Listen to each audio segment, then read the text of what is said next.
For a surprisingly long time, the facade held. Anna moved through New York's social world with a consistency that made her believable.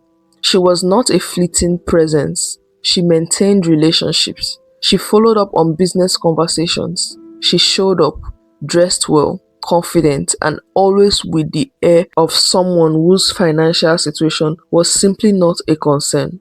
But underneath, the cracks were forming. Hotels began to notice that her payments were not clearing.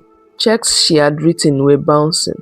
Staff at establishments she frequented began flagging her accounts. Credit extended to her was not being repaid, and the friends she had brought closest to her were beginning to experience the consequences directly.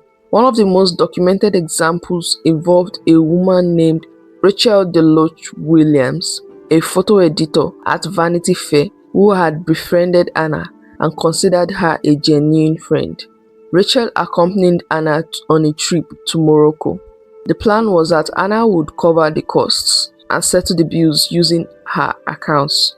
When Anna's cards began declining, Rachel ended up putting approximately $62,000 on her own credit card to cover the trip. Anna told her it would be repaid. It was not. That experience and Rachel's willingness to speak publicly about it became one of the most detailed first-hand accounts of how Anna operated. The charm, the confidence, the way she made the people around her feel that questioning her was somehow unsophisticated. By 2017, law enforcement had begun building a case. The pattern was becoming clear.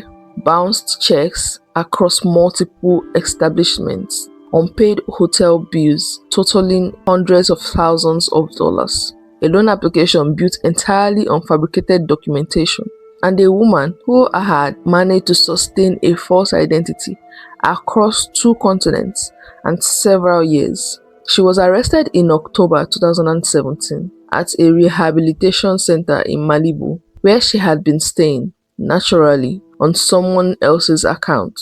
The arrest did not end the story. It began a new chapter, one that would play out in Manhattan courtroom and eventually reach millions of people around the world.